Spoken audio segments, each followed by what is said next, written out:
Hey everyone, welcome to this video. If you are unable to listen the voice message in WhatsApp, but you can read that, so this video is for you. In this video, I will show you how to read the voice message on WhatsApp. So first of all, open your WhatsApp app from your phone. Now tap on this three dot here. Now open the settings by tap on settings. Now tap on these chats.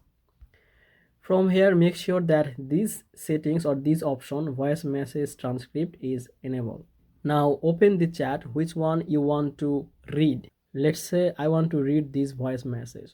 So I will tap and hold a little, then I will click on this three dot here. Then just tap on this transcribe.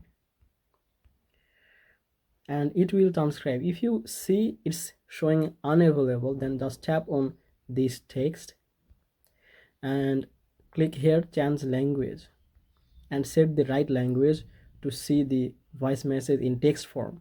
So this is an English voice message, so I'm just tapping on English and see the voice message is in the text form. Now this is how you can read the voice message in WhatsApp. If you think this video is helpful, please make sure to like this video and subscribe this channel. I will see you in the next video.